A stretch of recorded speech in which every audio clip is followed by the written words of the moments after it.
मी निलेश सांबरे यांचं शिवसेनेमध्ये मनापासून स्वागत करतो.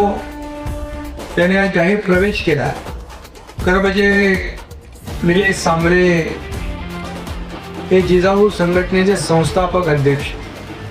एक कार्यकर्ता कसा असावा, एक आदर्श कार्यकर्ता, एक आदर्श समाजसेवक कसा असावा, त्याचं ज्वलंत उदाहरण निलेश सांबरे यांचं उदाहरण आहे. निलेश सांबरे यांचं पुन्हा एका अभिनंदन करतो. त्यांना खूप खूप शुभेच्छा देतो आणि खऱ्या अर्थाने त्यांना शिवसेनेची एक मोठी जबाबदारी या ठिकाणी देतो. ते आजपासून शिवसेनेचे उपनेते म्हणून काम